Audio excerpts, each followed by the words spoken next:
Welcome back to another episode of the FPL Sheeple podcast. It is a festive and benevolent time as FPL has decided to give all the managers an extra free hit chip, and with the large amount of postponements, it sort of makes sense. But some of our brave, bold creators are planning to hold both these free hit chips and navigate this tough period with the free transfers. I'm joined by my co host Donatello, who I would first like to thank for stepping in last week and getting the episode out. So, Donatello, does this extra chip make this game more complicated or more fun, in your opinion? I don't know. I think it's more fun. I don't want to, dampen the spirits by saying, it's you're ruining the game by adding another hit. Because I really don't think like one free hit is going to affect, your rank that much. It might, bring you down for probably a week or two, but I don't. In the long run, I don't think it's going to affect Mhm. me or you or whoever is in the top 100 or 200k that much. So I feel it's like a good gift, Christmas gift that Fantasy Premier League has given us for all the postponements and everything that's going wrong in English Premier League. So I'm just going to make the most of it, as everyone else is going to do it. So but yeah, as to your point, we probably won't be using the free hit this week because we don't need to. But there are a lot of players who might, who are down and want to recover from their slump to make most of this free hit and probably gain points and grow up in ranks. So it's a good opportunity for all the players who want to, bump up their ranks. So yeah, I think it should be fun. Yeah, I kind of agree because I feel a lot of players will end up using it right away because this game week presents an opportunity where a lot of fixtures are postponed, and you will see teams with three or four players who are not going to play. So I think a lot Yeah. of players will end up playing the free hit chip this week itself, and then managers who decide to be patient can be a bit more strategic about it and maybe play it later when there is going to be and there's bound to be 100% like double and triple game weeks in the second half of the season for sure. Yeah. So I think it's possible that playing it strategically in such a in those double game weeks might give you a larger advantage than say let's say playing it this week. But I can understand that if a team is half of the team is not playing, you have to just rescue it by playing this extra chip. Yeah, as you said, luckily in our case at least, that doesn't seem to be the case. That we probably are going to be able to navigate it uh, pretty okay, just by making a free transfer, maybe a hit here or there. So so I think it'll be nice to have this extra chip, and let's see when we decide to use it. We'll have to see, maybe a creator in the of the week in the future makes a strong Yeah. suggestion and we just use it then. So yeah, so it should be interesting. We'll see, but for now we are just holding on, being brave as our creators are as well. So Yep. let's go on to this week's episode, starting with the review for game week 18. And the template team for game week 18 consisted of a really strong template again, just a few players that are sort of differential or 50-50. Rafinha and Bernardo are now differential, so Rafinha seems to be leaving a lot of teams. I am guessing because of his tough fixture run. I mean, despite of that, he's been scoring the points, scoring the penalties that leads inevitably end up getting. So yeah, he's been leaving teams, and Bernardo, who's in 7 teams, which is expected, because I mean, with the city rotation, not a lot of you can't really tell which one of those players is going to start. So Bernardo is in a few teams. Foden surprisingly is a template pick, so he's in 14 out of the 20 teams, but he didn't feature, so that was a bummer. And yeah, I thought I was being really clever by getting in Lacazette last week, but turns out he's template as well. he's in 12 teams, so a lot of I mean, our point about people losing patience on Antonio seems to have been true, and Lacazette seems to be the alternative option that people have in their teams now. Yeah, especially Bernardo is. I mean, Foden. It's just pure pep roulette because he played a couple of days ago and or 3 days ago, and he didn't feature. That was like, I mean, I felt shocked at first, but then it was nothing new. It was just pep roulette. Bernardo, I think his positional pay is being affected by KDB being in the team, like De Bruyne being in the team, because all those positions are now being taken up by De Bruyne, and Mm. Bernardo's role has become more, he's not being as forward as he used to be before KDB joined the mix. So I think that's why in the last couple of game weeks he hasn't delivered the goods because he's not being as advanced as he used to before, like Kevin De Bruyne joined, like came back from injury. So yeah, I think we might see his numbers decrease even more, and with Lacazette, as I was talking to you before, as an Arsenal fan, I was really grateful he didn't score, but he, as an FPL asset, he was really frustrating because he could have easily scored 2 goals at least, and he missed from like blank. So, Mm. yeah, I mean, even though he was a template, he would have been a real great differential for everyone if he Yeah. had just converted them. So, Yeah, tell me about it. I mean, that's exactly why I had him in, and it was quite frustrating to see him miss those chances. yeah. Yeah, it would have really propelled me back into the sort of ranks that I want to be in. But Mhm. it's okay. Another week, hopefully against Norwich this week. Yeah. This game week he does better. Right. So then, moving on to look our game week review, starting with your team. So you got 61 points. Why don't you take it away? Yeah. So I had a decent game week, thanks to Cancelo had those 18 points, and my defense was like exceptional. I got in Ramsdale as a replacement for Sanchez finally. Or sorry, Hmm. I'm sorry. I replaced him with De Gea, and then I got in Phil Foden for Rafinha, or someone else, I guess. Must be someone else. But yeah, I got in Foden. I got in Ramsdale. I just got 2 points from the two, but like the rest of the defense was really great. Like my game week was, I think, saved by Alonso and Smith Rowe because Alonso got 9 points. He got ended up with the 3 bonus, and Smith Rowe, even though he didn't play the entire match, he came on from the bench. Even though he played at 20 minutes, he scored a goal. So 15 points from both of them really saved my game week in the end, because essentially two of my players like Watkins didn't play and Foden didn't play, so I only had 9 out of 11 playing. So getting 61 points from 9 players is, I think, is a decent haul with a hit, of course, but I think it was a decent haul to keep myself, and then eventually my overall rank went above 100k. So right now I'm on 95k with overall points of 1156. So I think it was a decent game week. Could have been better, but I was a victim of pep roulette and couldn't do much with those matches cancelled. So all in all, I think decent. What about you? Yeah, a similar score because I think as we saw in the template team as well, we have quite a few players that are common. Just a few differences in our teams. For me, I got 60 points again, and I had the -4 because I did the two changes. I had brought in Lacazette, which led to me having 5 points because he got an assist at least.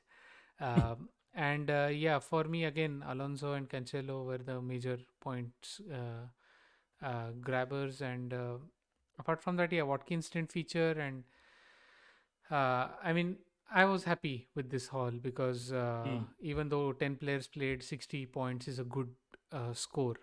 And the Yeah. game week rank was under a million, which means I got a tiny green arrow from I think 165k to 157k. So that's fine. It's a step in the right direction. Only if Lacazette would have scored like a goal or two, it could have been much better. Maybe probably be closer to your rank. But no, it's good. 100K is anyway our target for this season, so we are, you know, there and thereabouts, and should be achievable, I feel. Mm. Uh, so yeah, so that was a review for Game Week 18. Then moving on to the creator team comparison. So each week we compare the starting 11s of 20 different FPL content creators who we follow throughout the year. And this week in Game Week 18, that is, we had a clear winner with FPL Heisenberg, who got 79 points by playing a free hit already. So I think this was, I mean, before obviously FPL announced the extra free hit chip. I think his team was in a bad shape, so he went for a free hit chip and ended up scoring obviously a lot of points. But unfortunately, FPL Heisenberg hasn't posted much this week or hasn't had his podcast yet. Oh, I mean, it's the festive season. I completely understand, and with all the postponements happening, it was tough for content creators to even put out relevant content. So anyway, this week we have had lesser content than usual, and Heisenberg was unable to, give us a lot of suggestions. So instead, we went down our list and going down the list and not featuring the same creators again, we ended up with the 10th runner up, which who was Zophar, or Utkarsh Dalmia as his actual name, from the FPL Wire podcast. He got 60 points, same as me, I mean without the hit obviously. And yeah, for him actually just 9 players played. So that's really great that oh sorry, he had just 8 players playing Eight actually. players. Yeah, so he got 60 points with 8 players, which is amazing. He has Bukayo Saka, who seems to be a nice differential in his team. Apart from that, every all the other players are pretty standard. I mean, they are in our team as well. So yeah, so Utkarsh will feature as our creator of the week later in the episode. Uh, for now, what we will do is we'll take a look at all the starting 11s of the 20 content creators, and we try to see some patterns and try to, pick out some things that stand out to us, perhaps helping us, strategize in the next few game weeks if we see something interesting in terms of player picks, or sort of some differential picks that stand out. So for this purpose, we prepare a spreadsheet every week where all the 20 teams are sort of in the spreadsheet. But we obviously have the game week points and the total points and the overall rank of all the 20 content creators plus the both of us. And we also have all the players arranged in a certain order. So the most frequently picked players are on the left hand side of the spreadsheet, and as we move to the right, we go to the players that are, just differential or picked only in like one or two teams. So we look at the spreadsheet every week. It's linked in our audio and video podcast, so you can look around as well. And we look around this spreadsheet and take our sort of key takeaways every week that we can use for the next few game weeks. So let's talk about our key takeaways for the spreadsheet from game week 18. Why don't you start? Sure. So my first key takeaway was, as we saw in the template team, Phil Foden was owned by 14 content creators, and Phil Foden did not feature in the actual match. So Hmm. all 14 content creators and both of us, we were the victims of pep roulette yet again. Foden featured in the previous match where he got like 12 points, did well. So it was obvious, as many thought, that he would feature in the consecutive match, because with the top three, there was no room before the current results came out, and they were like neck to neck. So I thought, or most of us thought, like, City's going to have a consistent team during the cramped Christmas period, but turns out they have a very deep bench, and Phil Foden wasn't even a substitute. So uh, you know Pep Roulette strikes again. So I don't know what to expect in the upcoming game weeks, because we know Liverpool is not playing the match. So most of us will try to get City players in as a replacement for Salah, but you never know, man. I'm just like kind of get frustrated, because if I decide to get in KDB, and I Hmm. find that KDB is not even in the team, what do you do? So this was, I think, one of those weeks again where everyone was a victim of Pep Roulette. 0 points to Foden, so and 0 points to Pep for that as well. Second, I think Alonso and Smith Rowe. I think Alonso was also in 13 teams, or I think 12 teams. Um, he like he got those 3 bonus points and clean sheets, so he was like a savior for many of the players, because that gave you an edge if you had a different Chelsea defender in Aspilicueta or Rudiger. You got edge above the other players by getting those additional 4 or 5 extra points. And also ESR was like a great player to come off the bench and score, so getting 6 points. So I think 15 points, whoever held them, these two players in their team, like I think I was one of them, so I benefited a lot from them. So I think these two players stood out for the game week. And the third takeaway is that Salah has finally blanked after game week 2. Hmm. It was a tough match. A lot of decisions could have gone either ways. Salah couldn't do much. So yeah, it was his second blank after the second game week, and is going to be probably a good break for him because he's not playing Leeds. So it's going to be a good break for him to recover and come back and get those points back once he's back on the field for his next match. So yeah, that was like a takeaway because everyone had Salah captain. So 4 points for everyone. And then finally, I like to just look at the differential players. So this week, we had two players who stood out. It was Diaz who scored the goal, and then Martinelli who scored 2 goals, and got all 3 bonus points, 15 points for him. So he's been having exceptional, uh, you know, time with Arsenal for the last 4 to 5 game weeks. He's been scoring almost every single game. So again, he was the player to watch for. And again, few content creators had him in the team, which is why they are probably in the top half of the list. So those two were the top differentials, and then Connor Cody yet again with the clean sheet against Chelsea. He was right there, so he's been there for like the last 2 3 weeks consistently. So yet a player worth considering. So those were my takeaways for game week 18. Yeah. Yeah, for me, I normally take a look at the range of points and try to see what set certain teams apart from the others.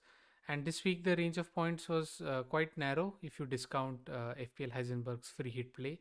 So the range of points was somewhere between 54 and 67 points. So that's quite narrow, just 13 points separating like 20 content creators. And yeah, of course, FPL Heisenberg had that 79-point haul due to his free hit. Uh, so yeah, I think in many cases it was like these one or two players. Like for example, I think Martinelli, as you said, was the one that made the difference. So his 15 points are the clear sort of the difference between the top and the bottom. And yeah, I think it's just these one or two differentials here and there which made the difference. So there was not a lot in it this week. And it looked like the Alonso sort of pick out last week, or rather 2 weeks ago, 2 game Yeah. weeks ago from me, sort of worked because uh, I was like, Alonso, people are going to lose patience. We're probably going to see him, move out of the template team, but that has not happened, and he's in fact saved. At least he's gotten 9 points this game week in game week 18. So it looks like our reverse rants keep working each time. Um, uh, Having said that, I think the Antonio one was on point, and then people switched to Lacazette. So yeah, it can work both ways. And finally, actually, this game week, I was like, since we have hit sort of the midpoint of the season, so game week 19 will be the midpoint, and we've sort of almost featured all the content creators in our entire roster. I think it'll be a time to sort of reset the roster and start over, right? So it's possible that we will feature the same content creators in the second half of the season, but I think it Yeah. also gives us a chance to change the roster a bit, depending on what you want to do. So we've reached a point of I'm at 150K and you're inside the 100K. It's like the time. It's I think it makes sense for us to now also follow content creators who are on the right side of the rank. This is nothing personal against any content creators. It's just a simple data driven approach to, maybe put a cut off at some certain rank, and then just take Yeah. the remaining content creators forward, and maybe add a few who are also doing well. Yeah, So yeah, yeah, and so also to yeah, add to your point, sorry, this was a suggestion by one of few of our listeners. So yeah, they are more keen on lists on following content creators who are at a certain rank, maybe, let's yeah, say. of course, So it's it's just based on the yeah. suggestion and our own decision to do that. Yeah, exactly. Yeah, so we agreed with that suggestion right away, and anyway, we had the idea of resetting the roster at the midpoint of the Yeah, season, and so it just makes sense to even have a few changes here and there, and maybe it's like, for example, for the purpose of our podcast, we need content creators who are putting actively putting out content every week, and there are a couple of creators in our list currently who have, for example, taken a sort of a sabbatical uh, from their respective podcast or videos or articles, so we probably need to change them as well. So we'll see, we'll make this change, and I think in the next episode or in the next couple of episodes we can announce the changes, but just that we also then will be left with a set of creators who are at least ranks that are better than us, and then we can use their suggestions to move up the ranks. Hopefully we'll see how that approach works for yeah, us. So yeah, so that was sort of the takeaway for this week from the spreadsheet. Moving on to the creator of the week for game week uh, game week 19, as it should say, not game week 18. So yeah, so we have uh, Utkarsh Dalmia, or Zophar as his uh, um, more popularly known. He's one of the co-hosts of the FPL Wire podcast, and he's also a writer on the Fantasy Football Scout. His current rank is 47,844, and he's played FPL for 12 seasons before this one. His best rank has been 17th in the 2010-2011 season. In fact, I remember him saying that in that season, in 2010-2011, he did not leave the top 100 in the entire FPL season, like from game week 1 to game week 38. So I mean, that's just insane. I mean, yeah, we played FPL back then, and I couldn't imagine that this was even possible. But anyway, and yeah, and his other, I mean, remaining record is still unbelievable, because out of the 12 seasons, he's been in the top 5K 6 times and the top 50K in 5 other occasions. And his worst rank ever in the history of his career has been 52 or 53K rather. So yeah. this I think it's guy, first one of a kind where we have a creator who's never been outside of 100K, or even like never been outside 75K, even if yeah, I I have know, to like narrow down the yeah. margin. It's insane. Like, is one of the legendary managers, and his record fee speaks for himself. So it's unbelievable how he has played FPL all these years. Yeah, and I think in the beginning of the season, when we did like a season review from last season, he featured as a creator who's very patient and really Yep. stable. He won't take any hits. I think he took like -8 throughout the last whole of last season, Yeah. and like he's very patient. So it's a really interesting way that he plays FPL, and so yeah, we're really honored to have him as the creator of the week finally in our season. And yeah, we're looking forward to I mean, they had a podcast this game week, and it was really interesting to hear what he had to say. So yeah, uh, do you want to talk about his transfer suggestions? Sure. So listen to the FPL Wire podcast and mainly focused on Zophar, as he is the content creator of the week. So like getting straight to the point, the question which everyone asked them was whether to free hit or in this game week or not. And Zophar's opinion for his own team was that he's not going to probably do a free hit if it's possible to bring in a player uh, that he can replace. So it's more likely that he skips the free hit and just makes like a one or one transfer or maybe two take a hit, if many of his players are not featuring.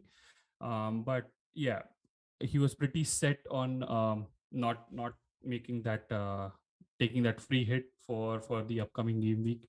And specifically when asked about his team and what changes he is looking to make, it was fairly straightforward for him. He was going to make Salah to Son as the logical change. um, and he probably will get Salah back in the team next, like when Liverpool play next, until Salah departs for the African Cup of Nations. So, but yeah, his potential transfer for this game week was Salah to Son. And he also discussed getting Martinelli in for game week 22, which probably is a double game week. So during that time, it is most likely that he's going to play a bench boost, and in order for all 12, or rather all 15 of his players to play, he's going to replace Brownhill with Martinelli. So that is a transfer which he might do in the upcoming game weeks, or probably might make this game week, depending on what he's going to finalize.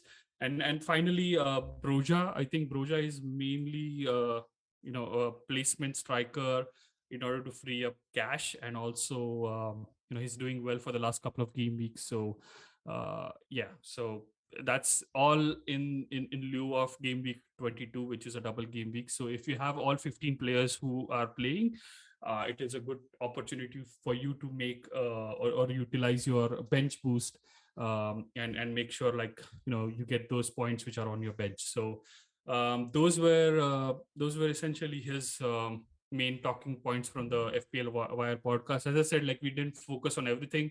It was Mm-hmm. mostly on Zophar and his specific suggestions for game week 19. Yeah. Yeah, so based on Zophar's suggestions, we made changes to our own teams, and yeah. So here, I think we start off with your team.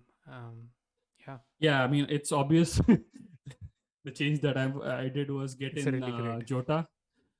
get out Jota, and got in Son, who I got out just last week, to replace him by Foden. I just remember I took him out to get Foden in, and that's why I have that cash to get him back. Mm-hmm. Um, so, and yeah, that's the only change. I'm gonna bench Salah and Trent and Dennis. I'm not gonna risk taking them either of them out because they're too valuable for me at this moment. So yeah, I'm gonna play a 4-4-2 with Ramsdale in the goal, James Alonso, Cancelo, Livramento as my four defenders, Foden, Son, Bernardo, Smith Rowe, my midfield with Son captain and Foden vice captain, and then Broja and Watkins up front. So that's going to be my lineup for game week 19. It's really amazing that you were able to keep Salah and then get back Son. But yeah, as you said, you had the cash for it with the Son to Foden move, and yeah, I don't know. I mean, yeah, I think you can do like a Salah to Jota move whenever Salah leaves for the AFCON or something. So Yeah. it should be all fine. And then, yeah, I think your team is Yeah, in a great I mean, place. I'm planning on getting in either Jota or Ronaldo. So, um, yeah, it's going to be. Probably have to save a transfer in order to get Ronaldo, maybe, but I don't know. I haven't thought it out clearly. Yeah, yeah, I know. I think, yeah, in the next couple of weeks, we'll know when the creators, or we'll see how Yeah, Ronaldo plays, and then the creators, what they suggest as well. yeah, So yeah, so your team is really good. I think the having Broja has freed up cash, as you said, as even Zophar was thinking. Having Broja frees up that cash, allowing you to make these or have these players in the team. For me, I had to. sort of break the team a bit, and I went with uh, an idea that Zophar was also talking about, is to replace Salah with Son. Uh, I know it's sort of a sacrilegious move to do in this season's FPL, though it's based on the idea that Salah doesn't play this game week. Then he plays Leicester, which is going to be a bit of a dangerous thing to do, uh, to play against rather.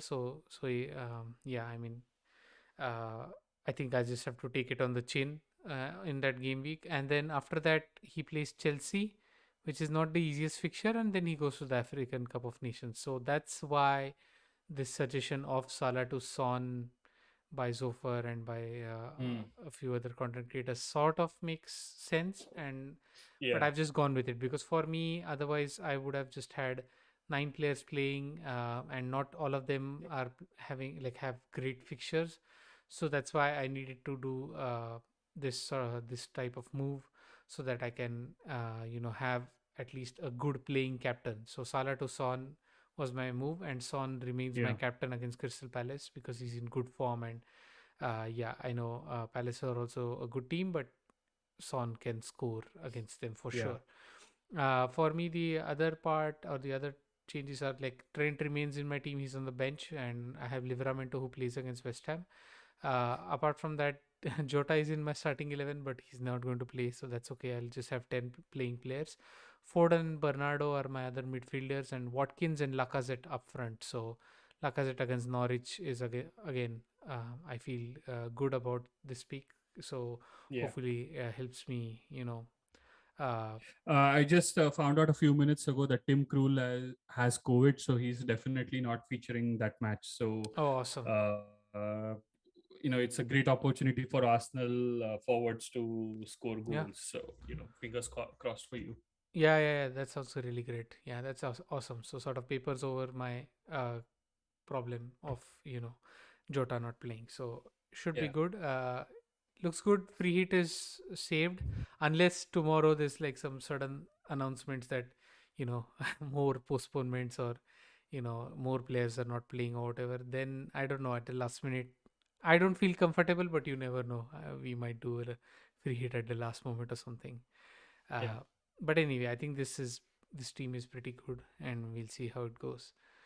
Uh, all right. So then, finally coming to our predictions, scoreline predictions for game week 19. Uh, this week we just have 7 matches because of the 3 postponements, and then uh, not a lot of differences in our calls. Actually, We are all agreeing we on yeah everything. we are agreeing on everything because I think it's just that type of game week. Man City, Mm. Leicester, yeah, obvious. Norwich, Arsenal, obvious. Spurs, Crystal Palace, not very That one obvious, is but is kind of, yeah. It's a tricky fixture because you yeah, never know what kind of Crystal Palace shows up yeah, exactly. on the So, day. but both of us feel that Spurs might just nick it. And yeah, Mm. apart from that, yeah, we just differ in our score lines, but I think the results remain the same. So, yeah, let's see when we can sit down and make a table of how many of these we got correct. It should be interesting. We'll do that Yeah, in I'm one of gonna the do that as a episodes. compilation for our next episode, maybe. Yeah, Just like a tally mark of how many results we got, yeah, I know. and maybe make a project out of it, like a small project of how many Yeah, I'm accurate sure. score lines, how many atrociously wrong score lines, maybe most of them. But yeah, it'll be fun. I I think if we have like a accuracy rate of like 20-30%, we are like really great, I feel. Yeah, But anyway, yeah, but again, our next episode will be like really immediate. It should be, it'll be on Monday, because there's a game week right away on Tuesday. yeah, So it'll be a really quick turnover. So it should be interesting. We'll see what we can churn out yeah, before that. So yeah, so then that's it for this week's pod. Yeah, amidst all the chaos and all of these nice little gifts that FPL has given us, it has been an interesting week to follow all the content, even though there's been less of it. And yeah, we are looking forward to trying to navigate this situation without using the free hit, and just making those free transfers and then use the free hit chips later. So that's the sort of idea that us at FPL Sheeple are Yeah. trying to follow. So yeah, so I hope all of you have a great game week. I hope you have had a great Christmas. I mean, Merry Christmas in sort of belated to all of you. And yeah, I hope you enjoy the Boxing Day fixtures. They're not all like they're not 10 of them, but just 7 of them. But I still hope you enjoy them, and I we'll see you in a couple of days again with another pod and another game week. So yeah, so it's a good luck and goodbye from me. Yeah. Merry Christmas and good luck.